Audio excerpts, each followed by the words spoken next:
The 118-day soap opera in Hollywood appears to be getting ready to exit stage left. It's a seminal deal, and it's just an amazing time for our union. It really is.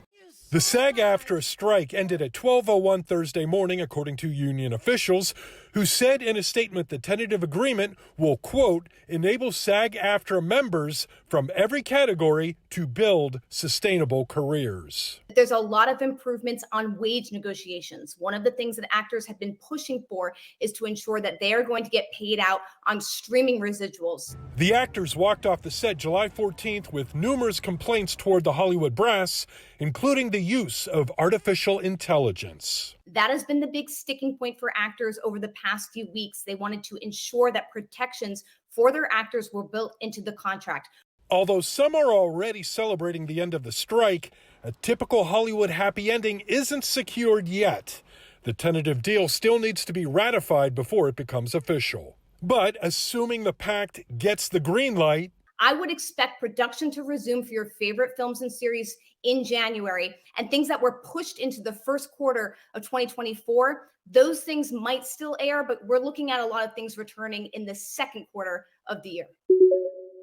Tras 12 días de cautiverio y de expectativa e incertidumbre en el país, hoy por fin fue liberado el papá del futbolista Luis Díaz, don Luis Manuel Díaz, que estuvo bajo el poder del ELN, que el pasado 28 de octubre lo secuestró en la ciudad de Barrancas cuando se movilizaba en una camioneta junto a su esposa y desde entonces se desconocía su paradero. Días después, la guerrilla del ELN se atribuyó este secuestro, lo que fue cuestionado fuertemente, incluso internamente por esa organización como por el gobierno nacional. Hoy, una aeronave con un organismo humanitario se trasladó hasta la serranía del Perijá, una zona rural en Colombia que es fronteriza con Venezuela, y hasta allí llegaron para recoger a don Luis Manuel. En ese lugar fue atendido inicialmente por médicos de Naciones Unidas, luego subieron nuevamente a esa aeronave y aterrizaron en la ciudad de Valledupar.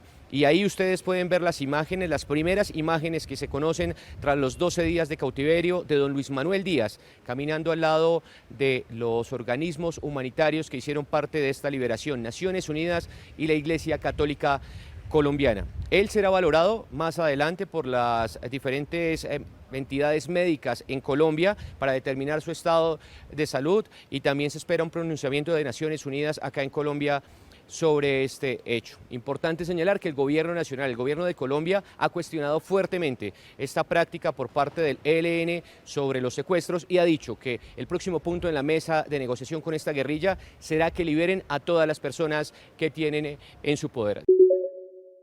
Ivanka Trump subió al estrado en el caso civil en contra de Donald Trump. Fue la última de los 25 testigos de la fiscalía en rendir declaración y fue cuestionada sobre los estados financieros de su padre para solicitar préstamos a instituciones bancarias en relación con el apartamento en Manhattan, el campo de golf en Doral, Florida, y la reforma para un hotel en Washington, D.C., entre otros. La hija del expresidente se mostró amable, pero luego se distanció de saber algo sobre discrepancias en los números y dijo no recordar en varias de sus respuestas. Pero la fiscal general asegura que está ligada a la organización Trump y que ayudó a conseguir financiación. Ivanka Trump consiguió y negoció préstamos para obtener condiciones favorables basándose en declaraciones fraudulentas de situación financiera y hoy intentará distanciarse de la empresa. Pero desafortunadamente los hechos revelarán que en realidad ella estuvo muy involucrada. Descubrimos el plan y ella se benefició personalmente. A diferencia de su padre y hermanos Eric y Donald Jr., Ivanka no está acusada en este caso, luego de un fallo por un tribunal de apelaciones en junio pasado. La Fiscalía General alega que los valores de los activos de Donald Trump y su organización fueron inflados de manera fraudulenta durante años para recibir beneficios bancarios y con las aseguradoras, y busca una retribución de $250 millones y prohibirles hacer negocios en la jurisdicción de Nueva York. El juicio deberá concluir en las primeras semanas de diciembre. Donald Trump ya perdió un juicio civil en Nueva York, en el que fue hallado responsable de abuso sexual y difamación a la escritora E. Jean Carroll. Desde Nueva York, Ángela González de La Voz de América para Telearuba. En un comunicado conjunto, los ministros de Relaciones Exteriores del G7, tras su reunión en Japón, pidieron una pausa humanitaria en Gaza. Todos estuvimos de acuerdo en que las pausas humanitarias harían avanzar los objetivos clave, como proteger a los civiles palestinos, aumentar el flujo sostenido de asistencia humanitaria, permitir la salida de nuestros ciudadanos y los ciudadanos extranjeros, así como facilitar la liberación de los rehenes. El anuncio se dio mientras el alto comisionado para Derechos Humanos de la ONU, Volker Turk, visita el cruce fronterizo de Rafah entre Egipto y Gaza, donde abogó de manera urgente a favor de las condiciones necesarias para una solución política. Las atrocidades perpetradas por los grupos armados palestinos el 7 de octubre fueron atroces, fueron crímenes de guerra, tal como mantener aún a los rehenes. El castigo colectivo de civiles palestinos por parte de Israel es también un crimen de guerra, al igual que la evacuación forzosa e ilegal de civiles. Denuncias que se registran en medio del compromiso del G7 para evitar la expansión del conflicto y servir en un proceso de transición.